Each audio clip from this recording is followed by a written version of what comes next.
Recording in progress. Hello. Hi, how are you? Doing good. Here, I think people are still coming in. I have a couple students here. We're gonna have a couple more people wandering in, both into itself and into the building. So, if you want, you can take about like 5 minutes or so to prepare anything that you need. Okay. And then we'll be right back. All right. All right. Sounds good. All right.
Thanks for waiting patiently. We're still getting people coming in.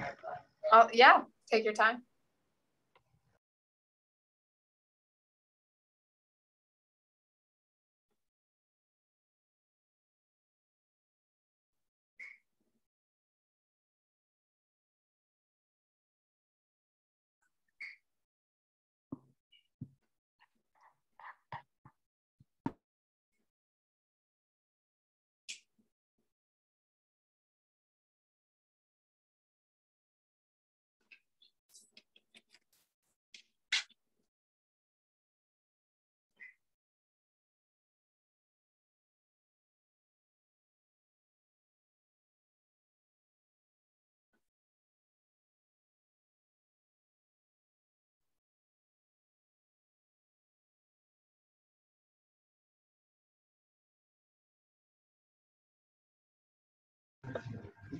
A couple more people coming on too, potentially through Zoom. And potentially another person coming in person as well.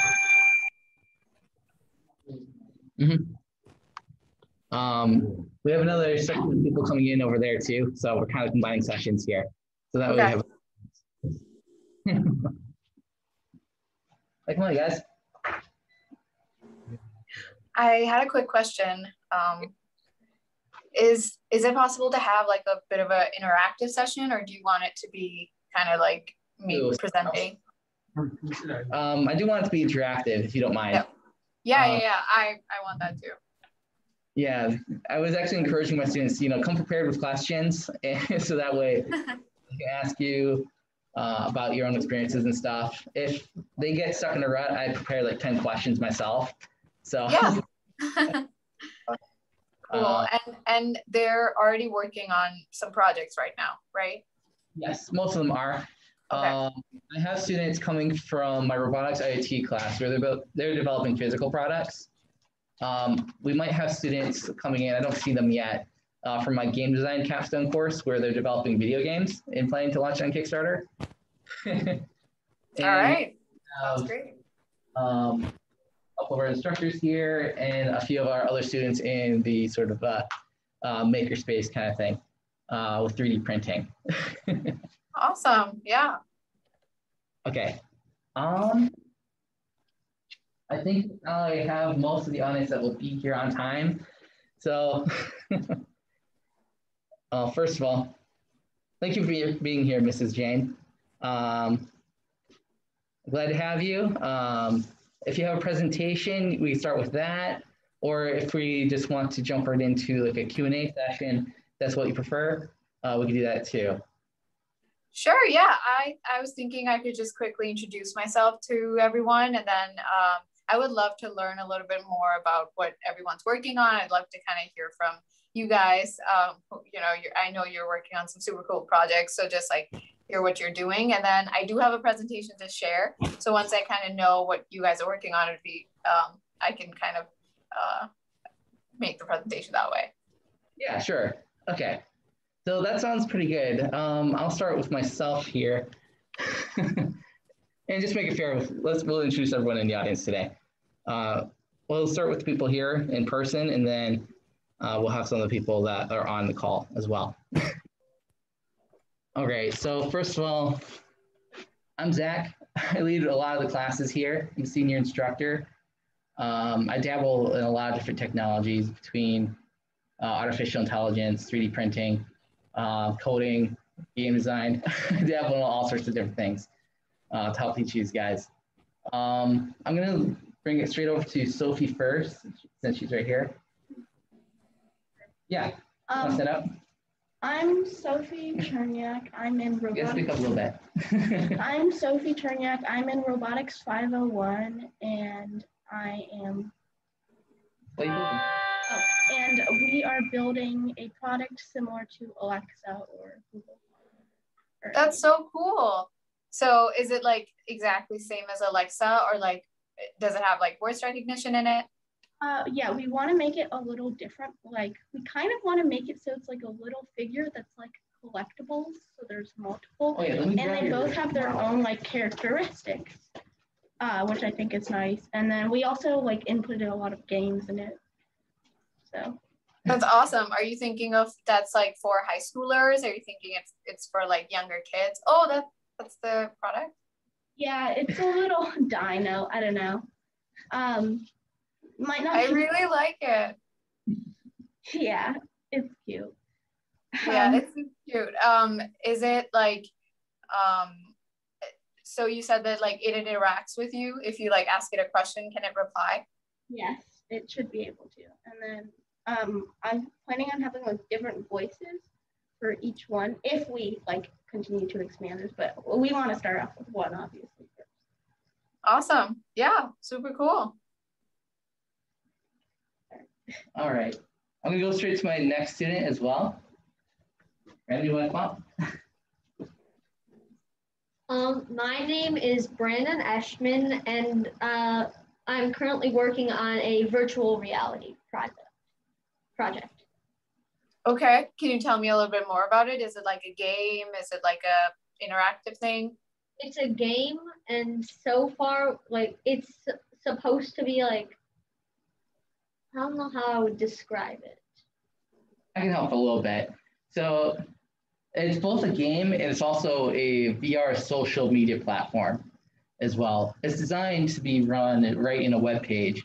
So it's not like you need to like download any drivers or anything like that. It uses WebGL and a couple other technologies to have the 3D be rendered right in the web page. So that way you can actually meet people in VR. As it's kind of like a social media platform. We're still working out, a lot of the sort of safety kinks and all that. But that's right. Yeah. Is that and that's for like your age group, or is it for older people?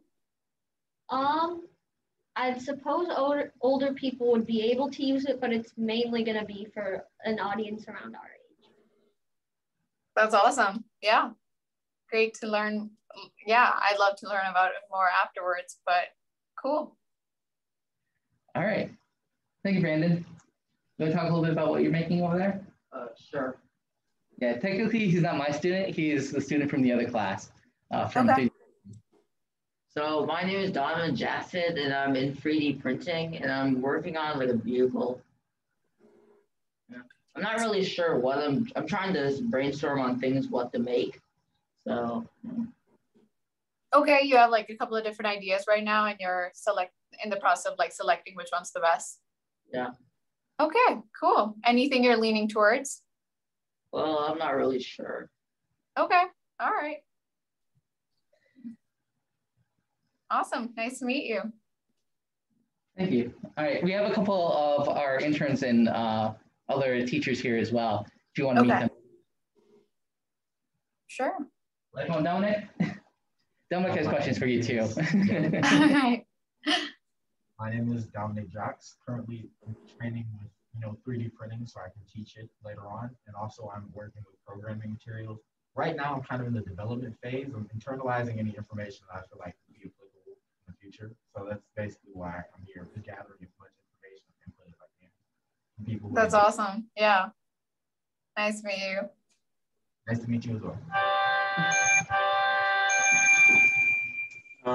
My name is Nathan Drabicki. I was kind of brought on a couple months ago. My strong suit is coding with JavaScript, but during my time here, I've learned other coding with Java and Scratch, and now I'm helping out with the 3D printing class and the Lego Robotics class. Cool. So you're like helping all of these guys kind of build their products and stuff? Yeah, just kind of gaining the skills to be able to teach all the other classes as well as the coding ones. Nice. Yep. All right, well, I can go ahead and introduce myself. My name is Arohi. I did my undergrad in computer science engineering, and I graduated last year from the Masters of Management program at University of Michigan. And I've always been interested in entrepreneurship and startups.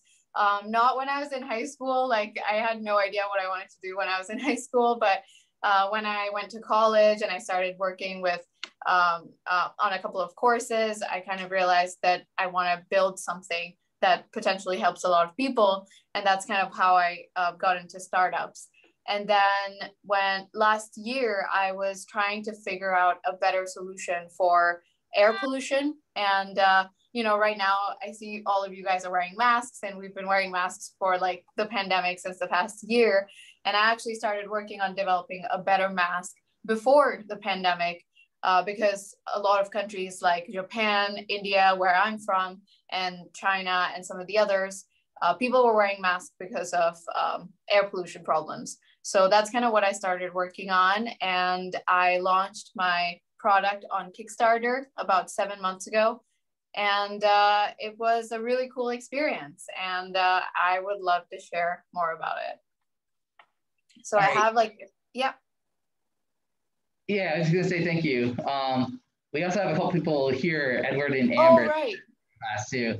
I know they're not here in person, but they're here in the call too. Right. Yeah. Before you got too deep into it. Amber, I'm going to choose you first since you're part of my class. You there, Amber? Yeah. All right, can you have a camera? Thanks, Amber. All right. So Amber, do you mind talking a little bit about your project too? Amber's part of the same group that Sophie's in. Okay, cool. Oh, Amber? Okay.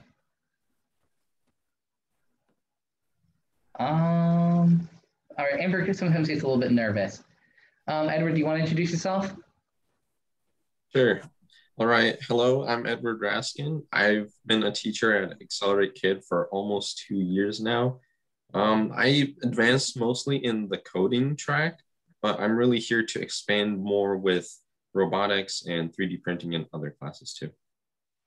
Cool. Do you guys have like the equipment, like everything for the students to utilize as well in your program? Yeah, we're kind of like in our makerspace right now.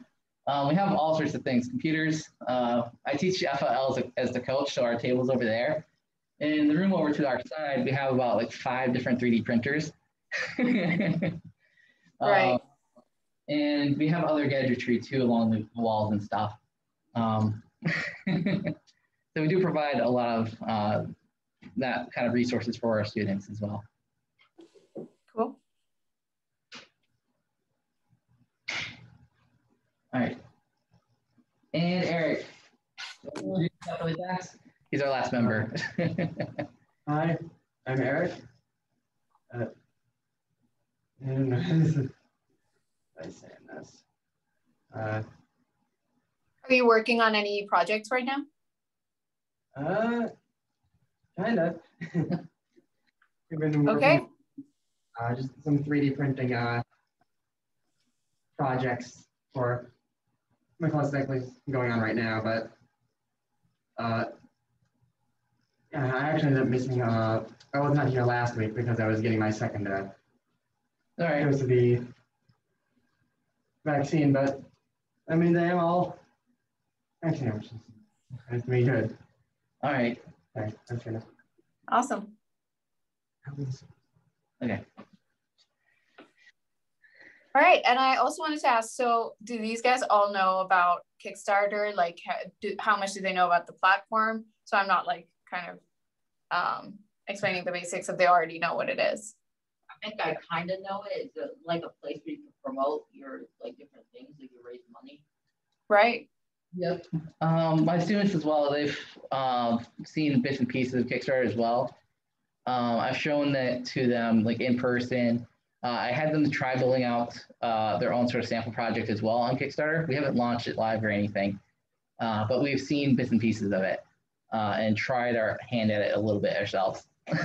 Okay. Yeah. I mean, the reason why I kind of launched my product on Kickstarter was because when I started working on this full time, we didn't have any external funding to kind of have like big marketing campaigns going. So we wanted to get a lot of eyes on our product and get a lot of people back our project so that I could actually build out the product and get some initial customers.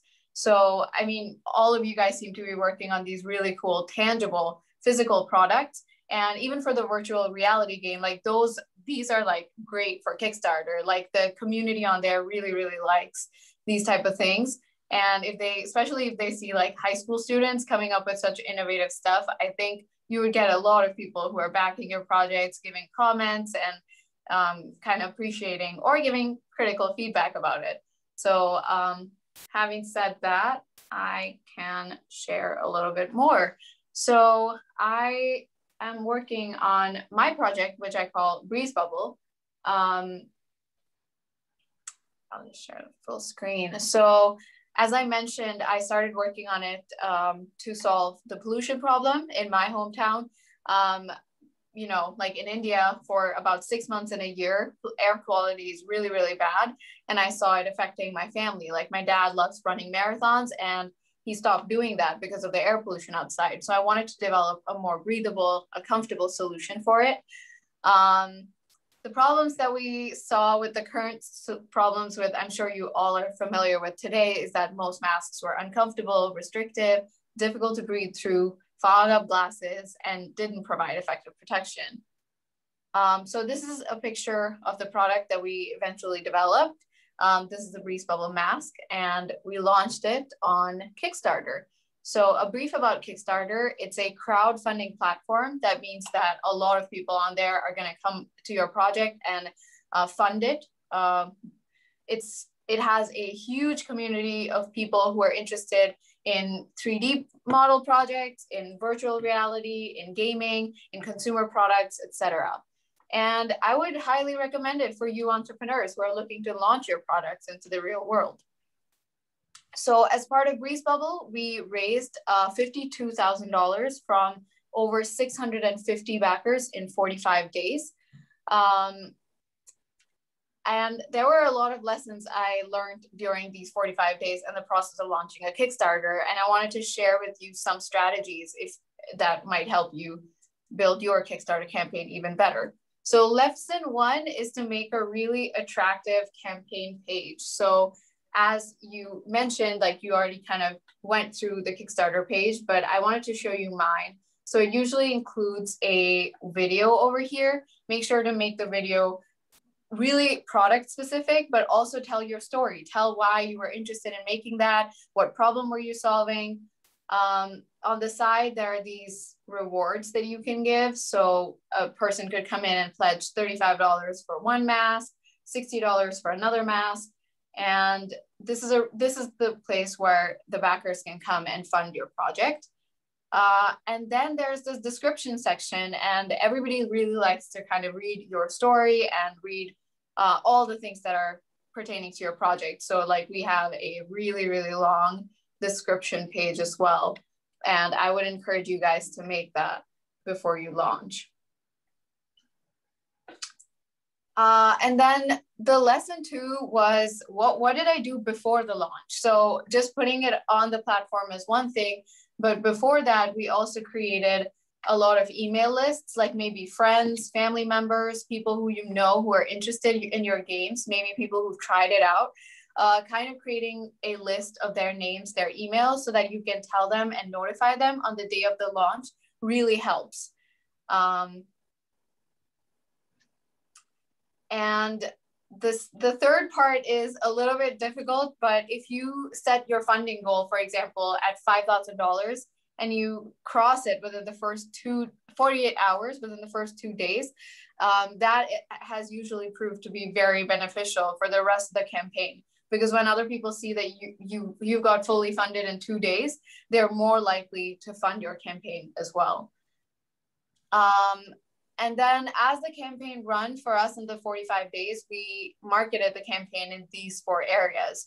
So we tried to contact newspapers, journals, publishers. Maybe you guys have like a school magazine or something that you can contact who can get your projects out there and have a story so that all the teachers and parents in the school can know about it. We also tried to contact micro-influencers on social media. We did some paid advertisements. And at my school, University of Michigan, we had some alumni and some professors who helped us get the word out. Another lesson is that a great team goes a long way. I know that some of you are working on your projects yourself and the others are working with a team of people. And of course, your teachers who are kind of teaching you to kind of put them together. So having that is really important because in the 45 days, you're going to get a lot of comments, a lot of product feedback, maybe some people asking you questions about it. So kind of being able to brainstorm that with your friends, with your teachers, that really helps in the process. And then the 5th and final lesson is that Kickstarter has a really awesome community. The people there, it's different than putting your product up on a website, like it's more, the people on Kickstarter know that these are very initial rough projects and you are trying to build something great. And they are always there to support you. Like some of my Kickstarter backers, after they received the product, they gave us like really long paragraphs of feedback and like testing it for like 5 to 7 days and then giving their experience day by day, which was really awesome. Like usually if someone buys your product, they don't really do that. So my experience with starting on Kickstarter was really good. And I am happy to take your questions. And if anybody has like concerns about putting your product on Kickstarter, and I would love to answer them as well. Yeah. So how old do you have to be on Kickstarter? Well, there's no age limit to be on Kickstarter. You can put up your projects as any, I don't think they have any guidelines saying that you're too young or too old to put a project on there. It just should be a new thing. So the biggest thing about Kickstarter is you can't really copy something online or just like resell something. It should be your innovation or your product. All right. We cut out there for a split second there. So could you repeat that last part again? Yeah, yes, I was just saying, so I don't think you can be too young or too old to be on Kickstarter. The only thing they look for is new and original ideas. So it can't be something that you just bought off or you just kind of copied for somewhere else. It should be your own project and your own innovation. All right. Thank you. Yes. I have a question. Okay. Dominic has a question for you in the back. So what part or role specifically did the connection that you made during your time at U of M, kind of what did that contribute to your team selection process and overall how you work with others through? Yeah, that's a great question. Well, one of my professors actually connected me. So the 5 people that you saw on my team were students who were taking up BreezeBubble as like a project during their course, like during their semester. So the professor connected me to them who wanted to kind of work with a startup. And other than that, like the networks at U of M include people who were in the press, people who kind of knew how to do social media marketing, or people who had like a lot of followers, for example, on Instagram, who could put up their products and they could kind of spread the word. So it was a lot of different kind of areas of help I got from the university. All right. I think my my students are a little bit shy at the moment, so I've prepared a couple questions as well, sort of for me and for them. So my first question for you is, what motivated you to get started with Kickstarter and entrepreneurship in general? Yeah, when I was in freshman year of college, like I was studying computer science, and I didn't really know what entrepreneurship was all about. And I saw this problem of used books going to waste at my university. And that was something that I felt like I wanted to solve. So I created this digital platform where students could easily exchange books with each other, not just course books, but also like fiction and novels and stuff like that. And that's like where I kind of had like 200 students at my university use my platform and exchange the books. And that was a really cool experience. So, and I learned that like doing that on a large scale is what entrepreneurship is all about. So that's how I got interested in it. And what got me interested in Kickstarter was just the fact that I could launch this product without any external funding. Like I couldn't run a huge marketing campaign because we didn't have any external like investors at that point. So this was a great way to get initial customers and be able to build out our product. All right. Questions, guys? Yep. Yeah. Actually, I just realized I should stand for this just because of the angle of the camera.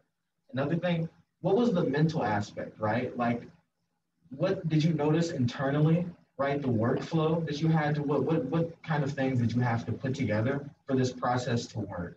Like, what kind of self-reliant, I guess, schedules, routines, anything that you had to put together to push yourself forward to make this happen, aside from any help from your team or assistance from people that you know through networking or connection? What was that process like the internal battle?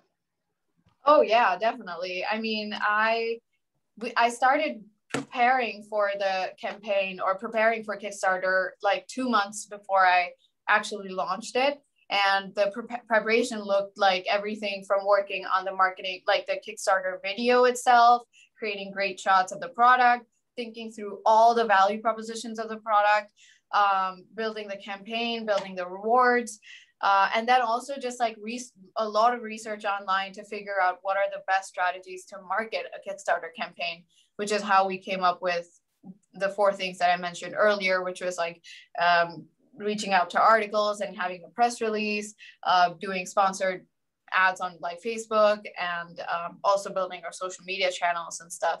So yeah, like the preparation for that was a lot of research, and also just like preparing myself for, you know, when you get a product out there, it's in front of the eyes of so many random people, strangers that you don't know. So it's a little bit of a bold or a brave step, but I think in the long term, it's definitely helpful. It's a great experience. All right. Sophie, you have any questions yet? Not really. Brandon? What did you use to design your project? That's a great question. So I initially tried to prototype with silicone sheets. Initially, I was trying to, well, even before that, I was just using like normal plastic and 3D printing some masks and trying to figure out which one's the best material to use, as well as what's the best shape. It was actually not what it looked like in the first model that I made was like a microphone that came in front of your mouth and blew fresh air on a person's face. Like that was like the starting point. And that's kind of what I prototyped. And then I contacted some suppliers in the silicone space, and I just made like 3D models for it. And right now our product is made out of liquid and like 100% silicone material. I have a question. Do you use like a machine to mass produce the masks, or do you just make them all by hand? Well, we initially made the molds by hand, and then we sent it to our manufacturer, and then now they're mass producing it through machines. Okay. Actually wanted to follow up on that question too. Sounds like you went through a pretty extensive prototyping process. How many prototypes did you eventually go through? 25 or 30. The initial ones were very different from what it's looked like. As I said, like initially it was just like it was a fan device that was like, or with a tube connected to your ear that would like blow air on your face. And then that turned into some other types of masks. And then finally we came up with this like flexible edge design. And yeah, I think it was like 25 or 26 prototypes after which we came to this one. All right, looks like we have a question from Amber who's online. Go ahead. Take this product and get to where you are. Can you repeat that one more time, Amber? It's a little bit hard to hear you. How long did it take to get to where you are?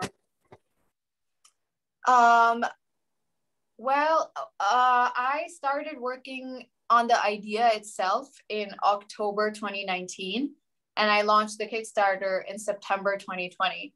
So about a year. And like for about 6 months, I was in school. So I was just still working on the idea. I was talking to some potential consumers. And like even before the prototyping began, it was just trying to understand what are the problems that people face and what are the solutions that I could use in my product to solve them. So it was about 6 months of just understanding the problem, essentially talking to like 50, 60, 70 people who are in like facing pollution every day and what they would like to have in a solution. And then it took me about 2 to 3 months to prototype it with the 20, 25, 30 prototypes that I talked about before. And then another 2 months to prepare for the Kickstarter campaign, which included building like the video and marketing materials. Yeah. So it sounds like you're talking a bit about your process a bit here. I wanted to ask like a little bit more like, did you come up with this process yourself? Did you follow like any kind of like sort of like step-by-step guide? How did you go about that? I had a Dare to Dream program at our university. So they taught me how to do the customer discovery process and like talk to customers, how to interview customers to figure out their problem before you build out a solution. After that, I was kind of on my own. I graduated in May and I decided to do this full time. So it was just like going on the internet and searching for ways to do this type of stuff. I was really passionate about building the product itself. And then for a couple of days there, I was like, well, I have my product, but I don't know what to do with it. Like, I don't know, you know, my friends and family know about it and some people that have bought it from our website, but how do I get like a lot of people excited about it? And then I came across Kickstarter and I thought that that was a great kind of start to get this going. Yeah. All right. Actually, touching on that note, I did have a question about this. A question that you kind of touched on lightly there. With your product, did you start development before Kickstarter or after? And I know you went through like a bunch of different prototypes. Were you doing all the prototyping phase before Kickstarter or after? How did that go about? Right. So I actually did have our product itself before we started the Kickstarter, but we needed the funds to get it to the manufacturer. So like the question I got before where it was kind of like, we made the molds like by hand, for example. So we had the product and we built out like 5 or 6 prototypes of it, which was essentially like the product, but we gave it to our friends to test out and see if this actually is something good and it works. And those are like the pictures of that we used in the Kickstarter campaign as well. And then like we were able to kind of use the funds from Kickstarter to get it manufactured for like a mass, like bulk manufacturer. Yeah. Is that what you guys are thinking as well, of like building out the product before you launch the Kickstarter? Yeah, that's kind of been our process so far. we've been spending a couple months actually building out our respective projects. A lot of them are basically nearing their completion. And I guess we were wondering with our own students too, some of them asked me like, why would we do Kickstarter after we built up the project? So maybe you could answer that question for me. Yeah, for sure. I mean, first of all, I would say that the biggest thing that I got out of it was to get a lot of people who could see my project who are like people I don't know. So let's say you guys build out your awesome products, right? Like the Alexa type product, the red cactus, or like the dinosaur that you built out. That's something that you want to show to the world. And it looks like it could potentially, a lot of students or people could, like buy that and they would love to have it in their homes, but like, how would they get to know about it? So Kickstarter is a great way to get that community of people on there and help you like support you with that project. And you can get so much feedback on your product and maybe you can like iterate on it as well. And then I would also say that the funds that you would get from it, you can use to build out a better product. Like whatever you launch on Kickstarter, it's going to be great, but it's not going to be perfect. So you can continue to build out like better and better features in the product. And Yeah. Does that answer your question? I think it does a little bit. Sophie, do you have any questions for her? Not really. I think I understand it perfectly. All right. Well, do you have any concerns about Kickstarter or launching your product or anything?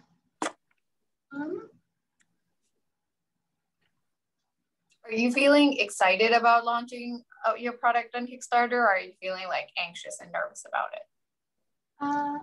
I don't really know. Because I don't. Yeah, I'm a little in between, I guess. Okay. Can I ask what's your hesitancy or like what's your concerns maybe? I guess if the product is just like not like finished or enough or like ready, I guess, or if it's good enough for Kickstarter. Right. And that's a great concern. I think like the best way to solve that as well is so I want to ask you, have you had anybody else try out your product yet? Or is it just you that's been working on it? Well, not really. It's just been us kind of working on it and getting it together. It's not really ready. Right.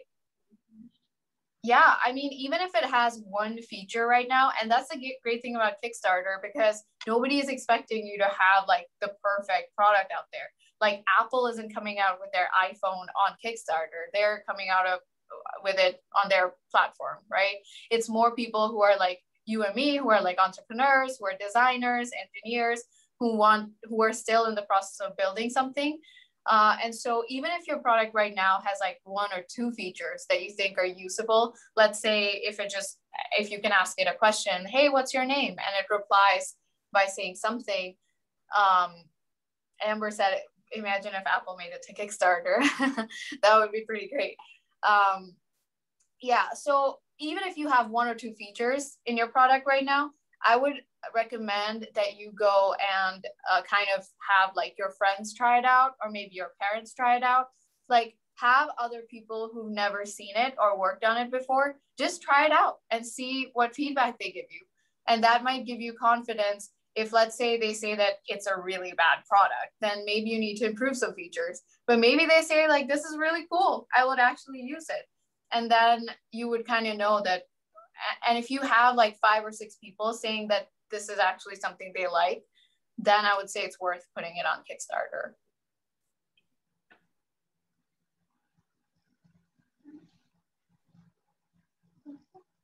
All right. Thank you. Yeah. Sophie, if you have any questions for her as well, you can feel free to ask. I don't really have any questions. Okay. Okay. Amber, do you have any questions for her, Ms. Roy as well? Amber and Sophie are on the same team, by the way. Oh, cool. No, I do not. Okay. You know, it doesn't have to be directly about the product too, you guys. It could be about like Kickstarter, it could be about the process, anything that you guys can think of. Whatever you just said, you're gonna have to say it again because I just froze. Oh, okay. I was just saying, like, if you have any, questions, concerns about your product, any questions about Kickstarter, I want you guys to ask Ms. Rohi, because I have my questions, but I want to make sure it comes from you guys, so that way you guys can, get some experience from someone with experience, not just me. I could tell you guys all about like Kickstarter from what I see, but I think somebody with experience like Ms. Rohi would be a good influence for you guys. So I want you guys to speak up if you have any questions, anything like that. Or maybe I can ask you, like Amber or Sophie or anybody else, like this is not directed to anyone particularly, but let's say, so let me ask you this, how many days or how much do you think you still need to work on your projects that you would think that it's ready for Kickstarter? Do you think it's ready now, or do you think you need to work on it for you need to build 5 features or 10 more features? What do you think? Well, I say maybe maybe a month, because we still have to develop more of our prototype so it looks better, and so we want to add more features or complete other features.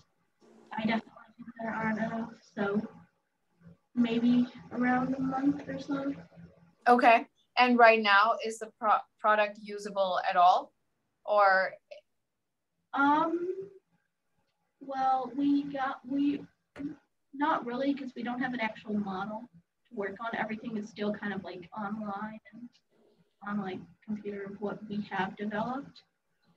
For example, for the communication, we have that system partially built up, but it's still online. So we would have to build up a circuit and put it in. But we have a lot of online features ready. Okay. And is that something that you can show to your friends right at this point, or is it is it on a computer in the class that you can't really take home? I mean, I guess if I were to show it on computer, yes, I would be able to show some questions. Okay, so I would even before you put that build out that real model and have it in your hands, don't try to kind of create that perfect product before you go and show it to other people. I would say just call your friends or your family or someone and just have them try that out online and see how they're interacting with it. Maybe it's working really well. Maybe there are some things you can improve. The more people you talk to and the more people you show it to, even if it's half baked right now, I think the more confidence you're going to get for your features, and then you would have a better understanding of what else to build out. Cool. Yeah. Yeah, she said yeah over here. Awesome. Yeah, it's really exciting. I'm so excited that you guys are planning to put your stuff on Kickstarter. I would definitely want to see it on there if you eventually decide to put it there. And yeah, I think you guys are building such cool stuff, both with the voice recognition and with the virtual reality. Yeah. Yeah. On that note too, Brandon, do you have any questions? Did you use any other ways to advertise your product other than Kickstarter? Yeah, well, there's a lot of different types of launches, and so the first launch for me wasn't really Kickstarter. It was building a website and putting the product on there. And it wasn't a huge built out website. It was just one page with a template and just a break picture of my mask on there and just saying shop now. And that was it. So again, what I talked about with being half baked, you don't have to build out the perfect website before you put it out. You can just put out one page. And then I called up all my friends that I knew that wanted a mask and just said hey, I built this out and you want to purchase it and try it out. So that was like the first like friends and family and website launch. And then I did the Kickstarter. And now we're doing more like building out our social media channels that are like Facebook and Instagram and stuff. But that would probably come a little bit later. Mm-hmm. Following that up, actually, I have a question of my own. When it comes to developing your product and trying to launch it, does a website help out a lot? Not really, to be honest. I mean, you can get it tested. Like the big thing about that is more about who can test out your product. Like it's more about getting it in the hands of the consumers than building out a website. So I wouldn't say that a website is even necessary. And I think people who are backing your project don't even care that much if you have a website or not, as long as you have all the information they might need on the campaign page. So just like if you don't have a website, I would just make sure to make like FAQs and all the description possible. All right. Have you like created, finished like creating an account for the social medias, and do you know how much, and if so, how is it influencing on your product so far? That's a great question. So we have created an Instagram page, a Facebook page, a TikTok page, a LinkedIn page, like on all sorts of platforms to market our product. I would say that they are helpful in getting people to our website, but we've realized more and more that the mass that we've built is more for older people rather than younger people. So things like Instagram and TikTok got us like 100,000 people on our website, but there were like maybe 20 or 30 people actually bought it. So we realized that the people who are coming from LinkedIn and more like platforms like Facebook or LinkedIn, which like people on the like 20 to 40-year-old demographics use, were the ones that converted to more sales. All right. Yeah, that actually leads me into a different question. So basically, was it like you discovered your demographic in a way?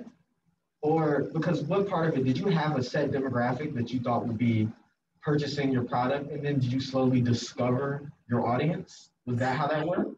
Yeah, that was that's kind of exactly, or in a way that I thought I knew the people who are gonna be the ones purchasing it or the ones interested in it. That was based on like just talking to a lot of different people who I thought would be the target market before I launched it. But then when I got it on Kickstarter, I started learning like, oh, people who are working at restaurants, they're the ones who are working for like 8 hours a day and need something that's like more comfortable than a regular mask or an N95 mask or something like that. And then there are a lot of other people that reached out to me in like the factory or paint or chemical industries who are using masks for a long time, are looking for better solutions. So those are definitely target audiences that I didn't know before I launched my campaign or just like launched my website as well. So yeah, it was a hypothesis at the beginning, and I definitely had a target segment in mind, and it changed quite a lot through the process. That's pretty cool. Yeah, this from our own standpoint too. Like when we teach students like entrepreneurship, we always try to have them like think of what their target demographic is. So it's kind of interesting to see how that it played out in real life for you. Where you thought you had one, and then it's like this is actually the real one. Yeah, for sure, and it's constantly changing too, right? Like now, our kind of market that we kind of ended up falling into, which was like to service the pandemic market, it's kind of over in a way that like in the next, or at least in the next 2 to 3 months, as people start, like everybody gets vaccinated and everybody's kind of out of the pandemic, we would have to pivot back to the pollution market. And I honestly don't know what that looks like at this point, because all my experience has been in this current one. So yeah, it's changing, and I'm going to kind of do the same process of like talking to more people in the pollution space and then figuring out what's the niche to target. Yeah. Just like you guys have a target audience, do you kind of have a target location, I guess, from where most of the products are being sold at? Right. Yeah. So for the COVID market where we launched on Kickstarter, our location was primarily the US and also especially Michigan, because that's like where my university is and a lot of my contacts were. And then for the like pollution market that I'm going to pivot to, I think my market is going to be more for the US, it's going to be more like California and LA, where there's wildfires and there's pollution. And then also like India, Japan, and countries where pollution is a bigger problem. Have you ever seen anyone wearing a mask? I'm guessing not, because it's still like kind of like the beginning of the product yet to come, but.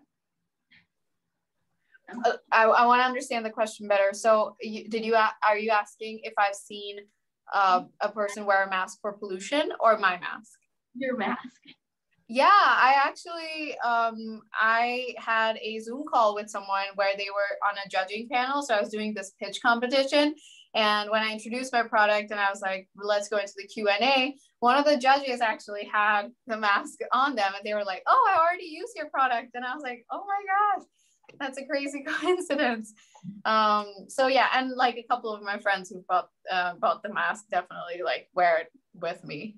So that's been kind of cool.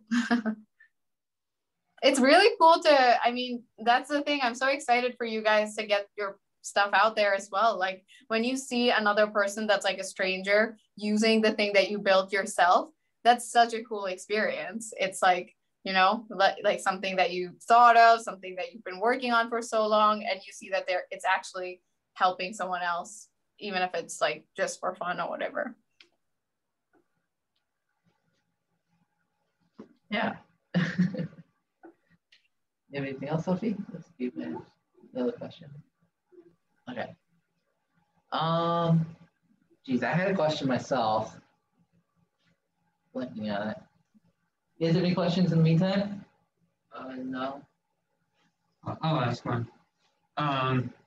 So with the pandemic kind of coming to an end, and you do have to kind of pivot your target audience and stuff, do you see yourself making having multiple products to sell, or kind of working on the one you have and just making it better and more profitable? Yeah, that's a great question. So that's like a yes to both almost. So we're going to continue this line of products for sure. And one thing that I realized was because our filters are replaceable. So like right now the filters are primarily for like virus particles or like smaller particles, but in pollution there are other requirements, or in like the chemical or toxic industry space there's another filter that we could use. So we're thinking of keeping the product same but having different filter replacements so they can be used for different types of people.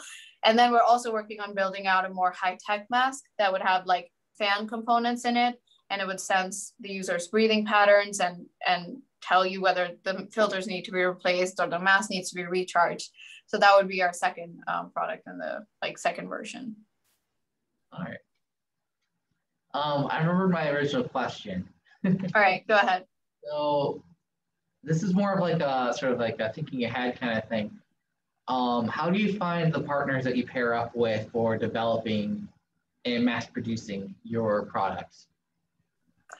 Yeah, so my partner, we initially tried to find manufacturers or suppliers in the US. We sent out our molds and tried to see if we could find anybody who could create those.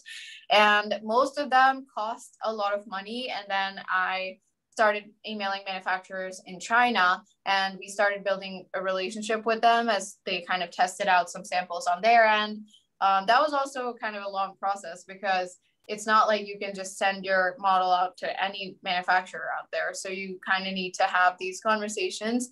And then once we kind of built a sort of a trustworthy relationship where I felt like they were really interested in taking this up as a project and like building the molds and stuff.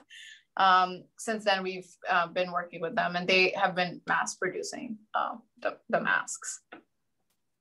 All right. I do have another question that's unrelated to the previous one. While developing your product, were there any rough patches? Anything like that? Yeah, I mean, a lot of rough patches.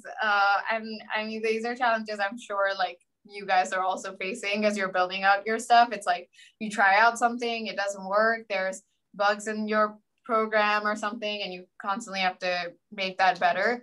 And then, I mean, each step of the way is going to have challenges. Like for me, I think the building out part happened fairly quickly. But then when I initially, the prototypes that I gave to my friends or people who I knew, I got a lot of feedback saying that this is not great at all, even though I thought it was great. Like for them, it was like, this is wrong with it, this is wrong with it. So like getting it back, iterating, I guess that's why I went through like so many prototypes, because whenever I would give it in the hands of a person who could actually use it and they wouldn't like it, I would have to like rethink the design and stuff.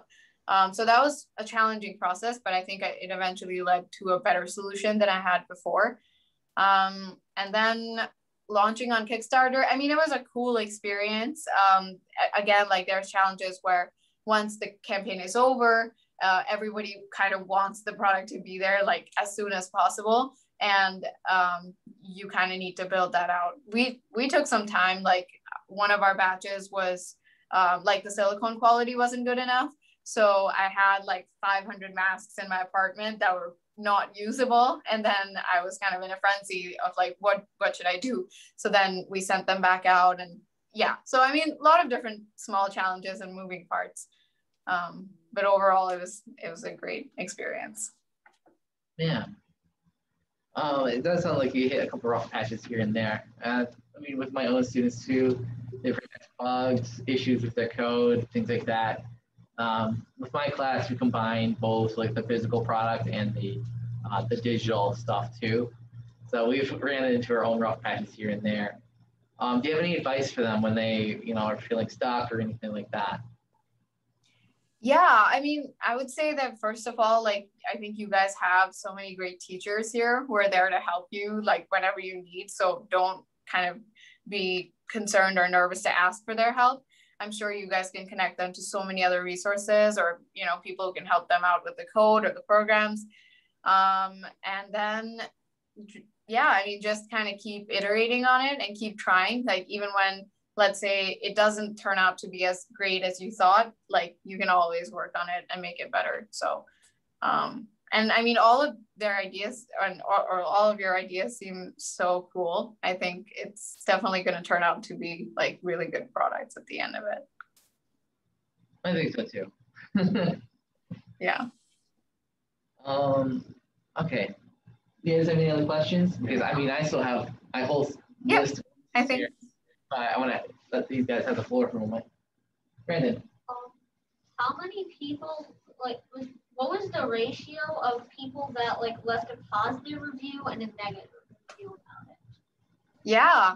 Well, that was one cool thing, or like, I'll tell you the difference that I saw with people who are buying stuff from the website versus people who are buying stuff from Kickstarter.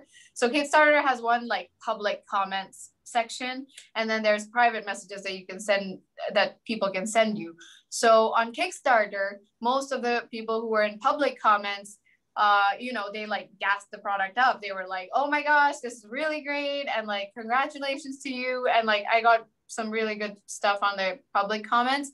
And most of the people who had bad reviews or who didn't like some stuff about it messaged me on like the private platform and said that I think this is something you can improve, or this is these are kind of the reviews that I have for you. So that was cool for me, because now that I have it just on my website, people are kind of free to leave a really bad review if they wanted to, right? And it's like open for the world. So that's a little bit more difficult to kind of take when someone says that. So yeah, I mean, I think when you go on Kickstarter, percentage wise, I think there were maybe 5% like bad reviews or constructive criticism versus like 95% of people saying good things.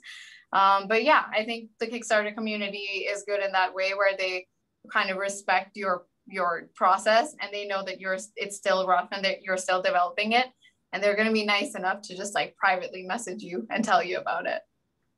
Okay. Yeah, that was a good question there, Brandon. Now I'm gonna actually ask Edward. I know you've been here for a while here, Edward. Do you have any questions? Not really. I guess off the top of my head, how how's the process going so far? Like, how do you feel right now as like for the future of this, I guess, company? And like, how many sales did you get? Is it successful so far? Yeah, it's been good. I mean, we got like 650 backers off of Kickstarter, and then we've been kind of just growing our sales since then over the past couple of months through the website and through sponsored ad campaigns. So as of now, it's going good. We also got a deal with the international distributor in Japan. So we're gonna start like expanding to their markets, and with Tokyo Olympics coming up, hopefully there's a lot of interest in the product. So we'll see. And then, yeah, I mean, right now, as I mentioned, with COVID kind of ending and the pivot to the pollution market is something that we're working on as of now, and getting more like other countries on the radar for marketing. Yeah. Yeah. In that regards too, do you plan on like moving out of the country at some point, or setting up additional offices to places? Yeah, well, right now it's just me. It's my co-founder, who I met at the university, and it's a small team of interns that are working with us. So we just have like one office in Ann Arbor, Michigan, and I think right now we don't have like so many employees that we need specifically to get another office or anything like that. And with everything being remote anyways, like with the Japanese distributors, we're just working with them online, and that's been kind of fine. So as of now, I think we're good, but maybe in the future we would need an office somewhere overseas. All right. All right, I do have other questions. So this is a general question. Do you have any tips on time management and product development in general?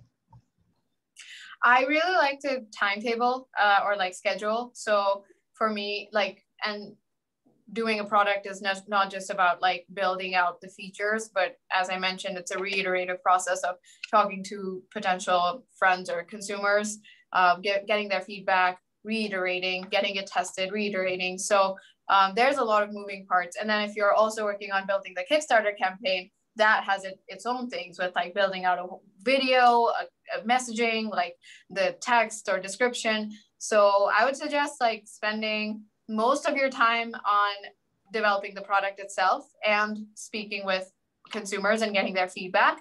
And then, yeah, like a couple of hours also on the Kickstarter, and then creating schedules. Like that's what works best for me so far.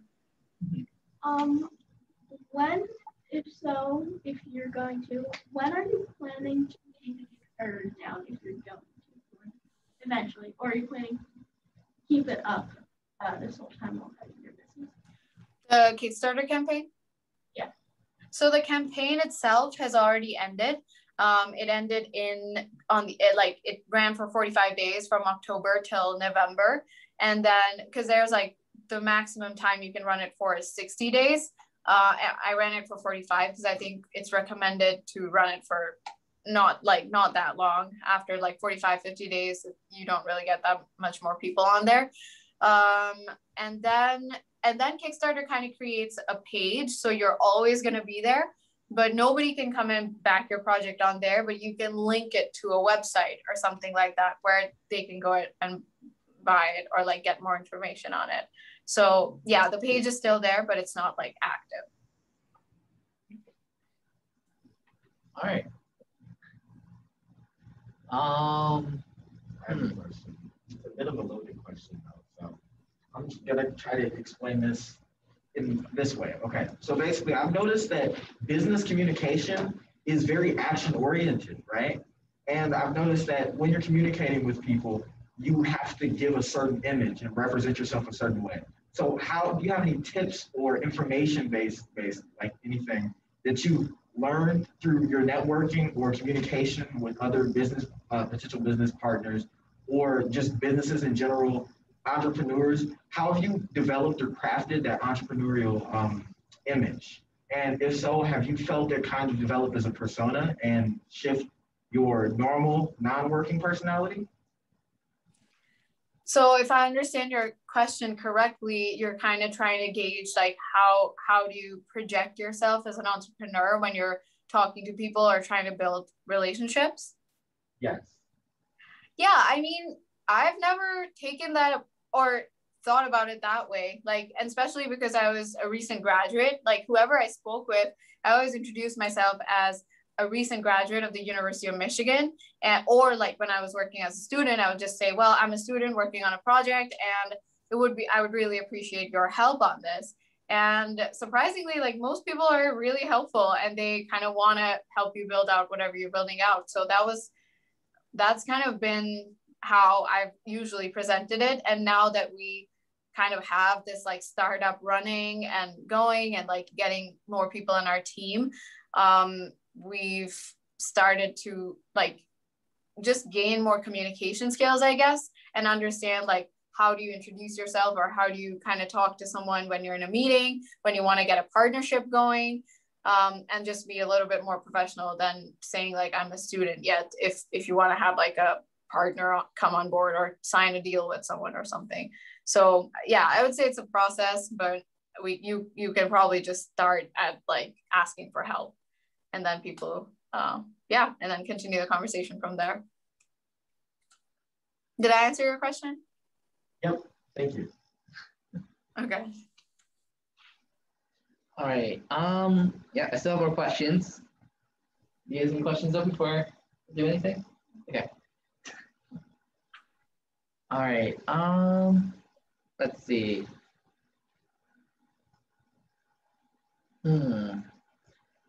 Okay, actually, this is a question kind of related to what you're talking about before with developing like a V2 product. I wanted to ask, do you think that you'll use a platform like Kickstarter again in the future for future product releases? Definitely. I definitely will. Like the plan for our high-tech product that I talked about with having a fan component in there, having sensors that connect to an app.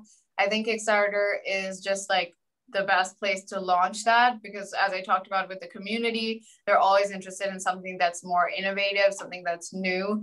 And again, like, I mean, my first experience was very positive. I got a lot of people on board. I got a lot of like initial consumers and traction. So yeah, I'm definitely going to be launching it, my second thing on Kickstarter as well, if it's a consumer product. All right. And with that too, I guess this is a question just in general, because I don't know the answer to this one. Do you usually see people go on Kickstarter again for sequel products or things like that? Or have you really checked that out before? Yeah, so I forgot the name of the watch. I can send you that later, but Eric who's now a founding partner at the Y Combinator, that's like one of the top startup incubators in the US and in the world really. He launched his smartwatch on there. I think that was like, he launched it first, which was a very like basic watch with like some really cool features. It was one of the really cool like digital watches. And then he launched, after a year, he launched the second version of it on there. And then after 2 years, he launched the third version of it on there. And all three of them have just raised like millions of dollars. So that's one of the top products on Kickstarter. That's why I'm talking about it. But yeah, I mean, they launched like just versions of it. And that's also the cool thing, because if the Kickstarter community is backing like your first version, they're more likely to back like your second version as well if that worked for them. All right. I didn't know about that before, so that's very informative too. I feel like some of these guys could probably begin that way too. You know, potentially like, you know, get that V1 product on there. You know, if it goes well, maybe, you know, use the platform again for V2 and things like that. Right. And I mean, I don't even like, I'm sure it's going to go really well, but even if it doesn't, I would say like, it's going to be worth it to have that experience. Because like before that, you would have never had the chance to have like people who you don't know comment and give feedback on something that you created. Kickstarter is a great way to do that and like bridge that gap. So even if like all your features like people think they're really bad. I think that's a great experience to know that and then build it better. Yeah. Any questions, guys? All right, I can keep going, of course, but I want to make sure that I'm not, taking up too much of your time. No, I mean, Rohit? yeah, not at all. Okay. I'll try to keep it within a couple more questions here. And okay, let's see. I'm just looking at my own notes here. I made sure I had a bunch of questions pre-prepared. Yeah, of course.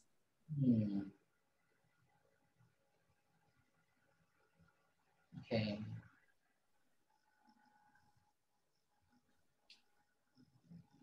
Okay, I found a good question here. So I think you kind of answered this partially, but my question is, how did you choose your team to help you develop and launch this product? Was there a team initially? How did any kind of team form up if there was one? Yeah, for the first 10 months or 8 to 10 months, it was just me working on it. I had some friends at the university who were helping me out, like helping me test other stuff. Actually, one question to you guys, have you tried to test any stuff that's like similar to your project? Like for you, like for Sophie, like Alexa and some of the other, like how their features work. And for Brandon, like other virtual reality games and stuff. And have you like learned anything that you might be improving or putting in yours? Yeah, I actually have an Alexa at home, and it's nice to like kind of like look through the features to see what things that we could add to make it similar and things that it doesn't have, so we can improve and make different on ours, because we don't want to make it exactly the same. We do want differences. And and I think it gave me more ideas to what to implement into the product. For sure, yeah. So that was one area where I really took help from a lot of friends, like some of my friends in the energy industry who would use these like big gas masks. I just went like asked them and like tried them on and saw their experience, so that as you're doing, like kind of maybe some features that I liked that I could include in my mask, but also some stuff that I didn't like how bulky they were and how I could change that and like improve upon that. And then I worked with like a couple of other people to answer your question further, but then eventually my co-founder was just someone who applied, like she kind of interviewed with me, and we more than anything just like gelled well together. And I saw with her projects, her passion for entrepreneurship and social entrepreneurship. And that's how we kind of started working together. All right. Yep, Brandon has a question. So would you recommend getting a group or like a team to help you work on it? And if so, like how helpful are they, and how big would you recommend the team to be?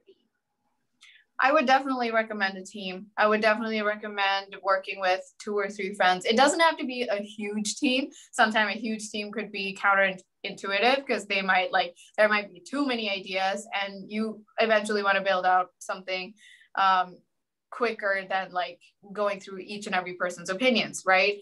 But I would say like having 1 or 2 people to help you out. Like the question earlier about challenges and about like when you get stuck, what do you do? Like that's a great question with the team part, because then you can brainstorm solutions, and it's way easier and way more fun to do that as well.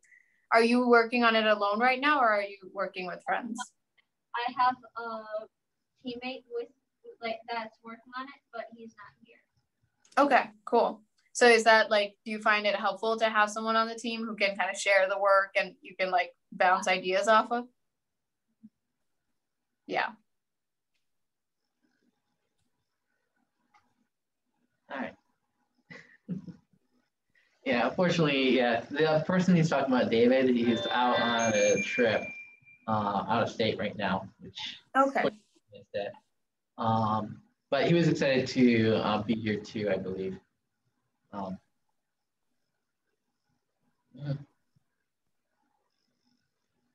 Okay, so I'm gonna have I have to start wrapping us up here because I know like our next session of classes starts at 3 o'clock. So I have one more question here, and I believe Q has a question, and then we'll wrap up. Sounds good. Unless you have any questions left for my students here as well. I'll give you priority first if you have any more questions for these guys. Just, I think like just at the end of this, like, is there anything else that's like, or I don't know, I want to ask that again, like, do you feel a little bit more confident about launching your product? Is there any other ways than Kickstarter that you thought maybe that you want to do? Like, what's the first thing you're going to do when you want to like get it out there? I guess I don't really know anything else besides Kickstarter. Obviously there's like showing it to your friends, and then maybe they can tell other people in a cycle. And I was thinking of, you know, creating a website and maybe like posting it on social media or something like that.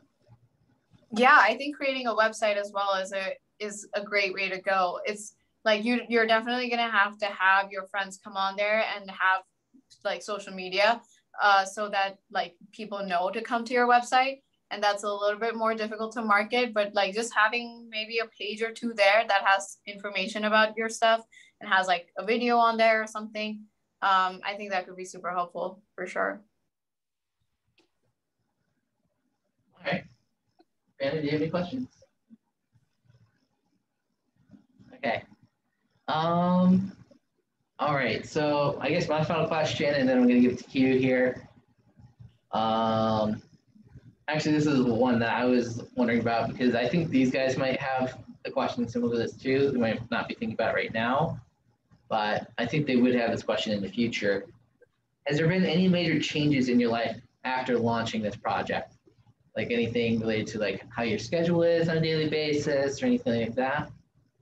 Well, just like working like 10 hours a day because it was, and like by choice though, it's not like it's gonna, you know, like make you go work like crazy or anything. It was just like, it was so exciting to like launch this and then suddenly start getting people and start getting like product feedback and start getting comments and all this like kind of eyes on the like startup and on the company.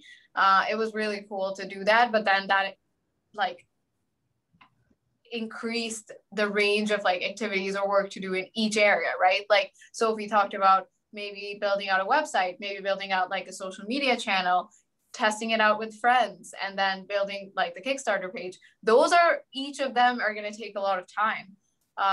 But it's such a fun process that, I mean, even building out the website for me, like I love doing like design and kind of like pushing out like marketing messaging or brand messaging and stuff. So great learning process. And also like, it's going to be a lot of stuff. Like you guys have so much to do ahead of you. And it's going to be an exciting process. Yeah. Thank you, Mr. Rohi. Dave, your last question? Yeah, hi, Rory. So I've been the one in contact with you. And I really appreciate you staying on and, you know, with an hour and a half or actually 2 hours with us, almost an hour and a half. So I wanted to ask you this question because really what Accelerate Kid does is we work with kids to build out their technology education and also the entrepreneurship part. So the entrepreneurship part is the one that's around that technical part. So you being a computer science major, just like Zach, that's your undergrad, and then you jumped on to get your master's at U of M, the Ross School in entrepreneurship. Do you think you would ever go back to use what you learned in computer science in the future? Or is this your position for now? Well, I think I'm already using my technical background, honestly, like not just in terms of, because computers, when you're taking computer science, first of all, there were a lot of like electrical engineering and design engineering and like mechanical engineering courses we took as well. So those are definitely helping me like design the product. I use like 3D like CAD modeling softwares, which I haven't learned CAD like before during my studies in computer science, but I think like just having a basic like software engineering background allows you to just use like other softwares or understand other softwares more quickly. So I definitely think, and I mean, even if I'm not the one who's particularly like coding or doing the engineering on the product like now or in the future, I think it just makes it easier to communicate with your team and the engineers who are working on it with you. So yeah, I mean, I definitely think that it's helping me with like any venture right now. That's great to hear, because these students here, Amber, Sophie, Brandon, and David, there are, I would say, more elite students, and I say that proudly because they've taken an entire vertical for a category of coding, all the way up to Java. And we actually built this course mixing entrepreneurship for them with robotics. So under the robotics is another thing. So we wanted them to develop their skill set using their technical side, and then their soft skills, which is entrepreneurship part, and then like the left brain, right brain, intermix all that together and create a product and produce it on a real life platform, i.e. Kickstarter. So what you said today is very valuable. And I think that hopefully you guys found it to be valuable as such too. One last thing I want to ask you, when you looked at your product, what, and I'll tell you after what we use, but what did you use as a framework? Did you use any kind of system framework to plot all your information out?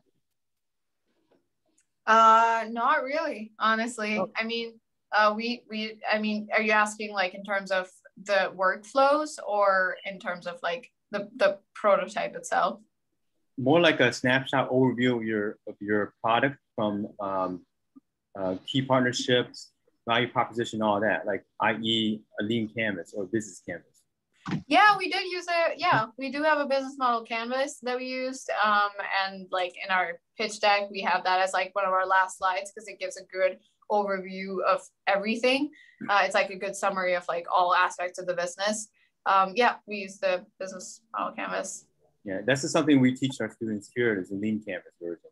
But we actually took the elements out to cater more to the community. But I'm glad you're saying that because I feel like now that you're saying this, we're on the right track. Yeah. Okay, but we do have class to get to next. Zach, you want to close it out? Sure. Oh, caught my chair for a second. There you go. Well, first of all, I do want to thank you again, Mrs. Jane, for being on here today. Honestly, your feedback, this Q&A session, I think it was very valuable, for both me and for the students here, and for our future students as well. Like the 3D printing student that we had in here today with us. He's not necessarily doing like the full entrepreneurship thing yet, but we're still training them up on that. So hopefully being able to see what's possible in the future will motivate him as well. With these guys, hopefully it was a good experience for you guys. Yeah, they're saying yeah, I'm back there. So again, I just want to thank you again for spending your time here today on the Saturday. I know it's Memorial Day weekend. Probably pretty excited for that. Yeah, thank you so much for having me. And it was so cool to see their projects. Like, as I mentioned, when I was in high school, I wasn't even thinking about this sort of stuff. And this is like such innovative stuff that you guys are already working on. So it's so cool. I'm so excited to see your products on Kickstarter soon.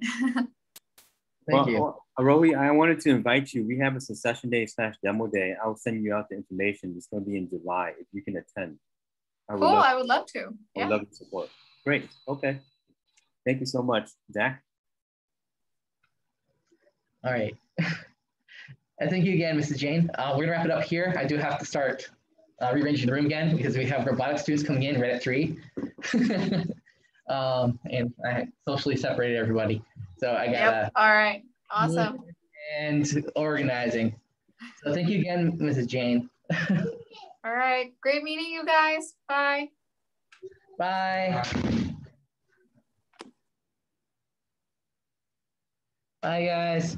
All right, see you later. Thanks, guys. Later, everyone.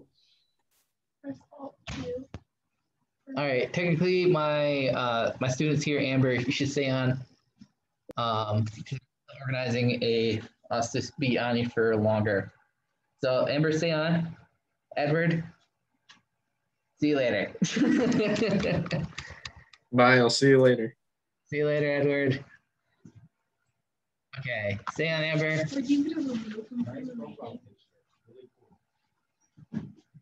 Right. Oh, that's just Amber. Not profile picture, I mean just background. Yeah. What's up?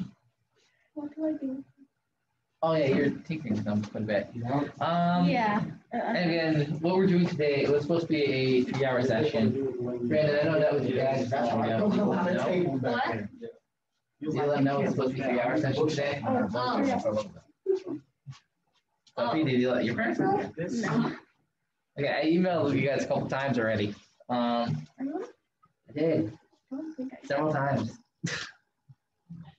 Okay. How did these go? There was like this and then one on the side. Yeah. Okay. You know, let's force organize that way. Yeah. I was trying to do like a makeup session, but if you guys end up doing have to leave, you know, if it's just like an extra long session here with Amber, that would be awkward. So maybe we can just reorganize. I don't know. I think we should probably reorganize. We should reorganize. Okay, that sounds Yeah, maybe we can just do it like on a Wednesday. My Wednesday next week is pretty busy. Yeah, I have. Well, Monday, Tuesday. What's happening? Are people leaving? Yeah, the other students here haven't read their emails. That was literally me last week. I walked in, I was the only one there for this class. I was like, Dad, come pick me up. I am not in the right place. Okay, so what I'll do is I'll figure that out. I'm Monday, Tuesday. I think it's. Well, let's organize it here since your dad's here. That way you can talk with your dad too. So that way he's on the same page. Yeah, Everyone's on the same page. I'm available Tuesdays and Thursdays all day. And then on Monday, Wednesday, and Friday, it has to be done like. Hi. Well, I don't know if it were to We be on could make Monday, it work Wednesday. Thursday. What? We could make it work Thursday. Okay. Are you available on Thursdays? After okay, so I'm not really. Okay. Yeah. So Tuesdays? Tuesday's fine. Tuesday would be much better.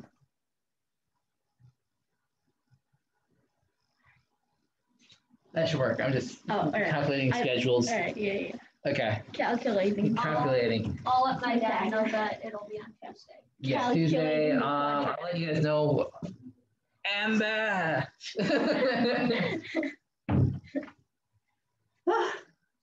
Yeah, not Dominic. I mean, probably it's about time. Yep. Yeah. Yeah, but Matt, I guess I'll see you guys later.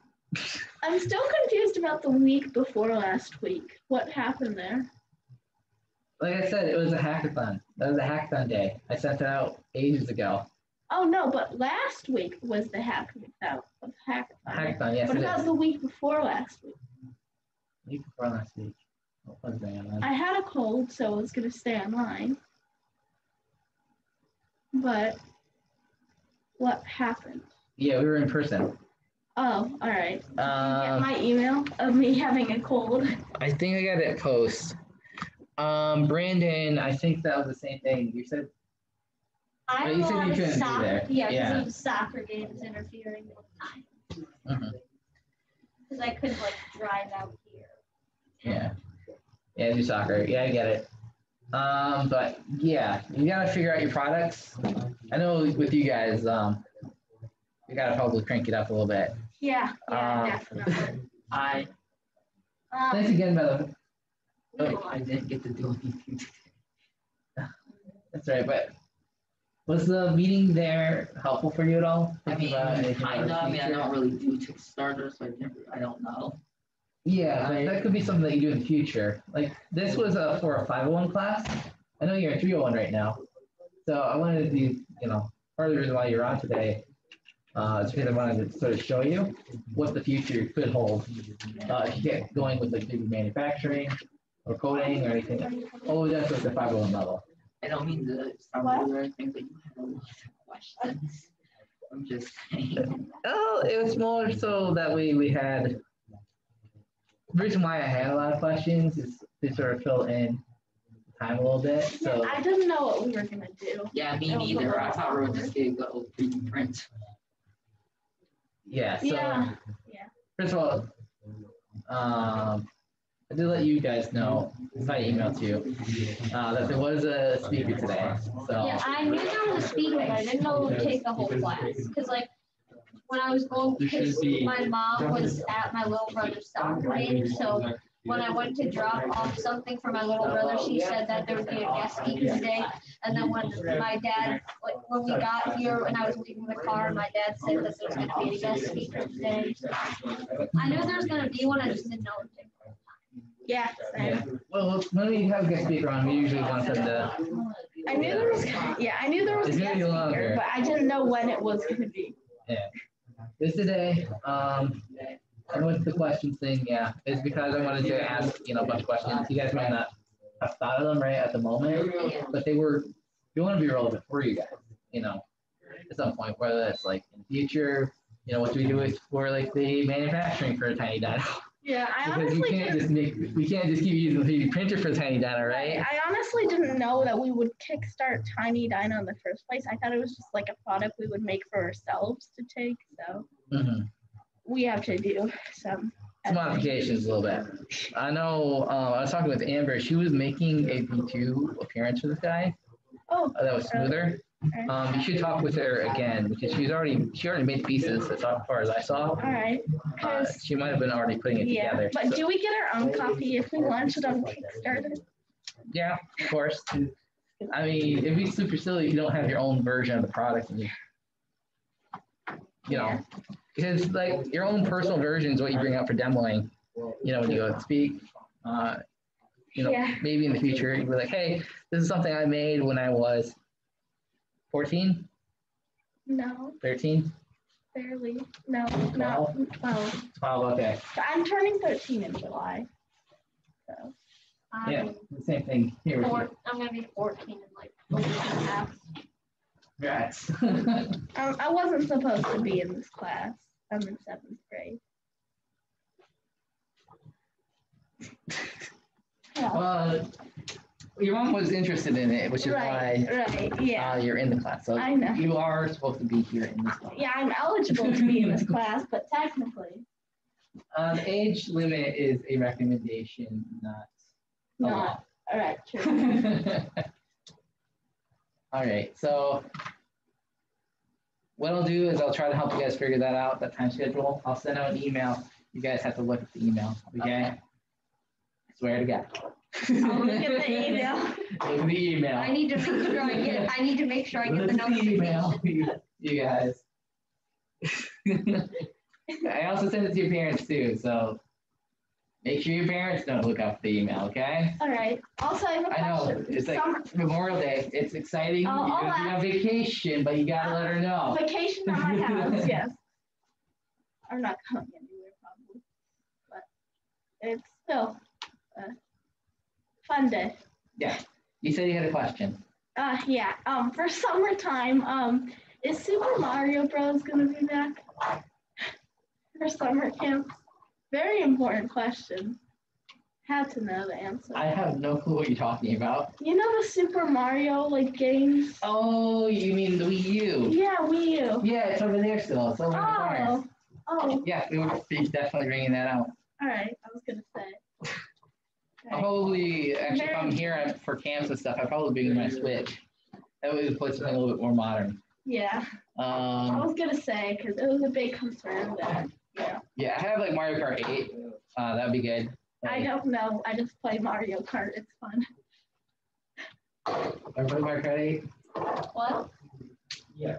I was asking if you ever played Mario Kart 8. Oh, Mario Kart. I think I have the old version with Meadows. I played the Wii version. I played the one for the 3DS or something.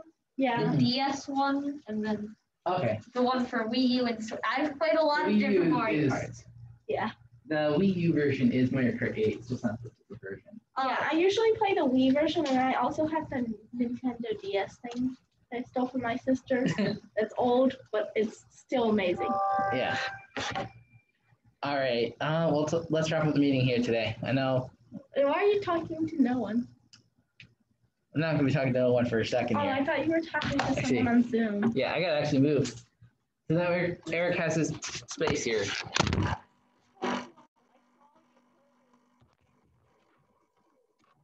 Yep. Oh, I had to comment. Interesting to see that. Look at this. You guys have your own popcorn machine. You know how we make popcorn? You don't have a microwave. My mom makes it. So we have like this old popcorn. Really, I don't know. It's really like. I think we use metal and vegetable oil. Yeah, Like we have oil this or like something pot like that. thing, but it's dedicated to make pop. And like you can like spin the pot in the inside. You can spin the popcorn in the inside. It's weird. Pretty cool.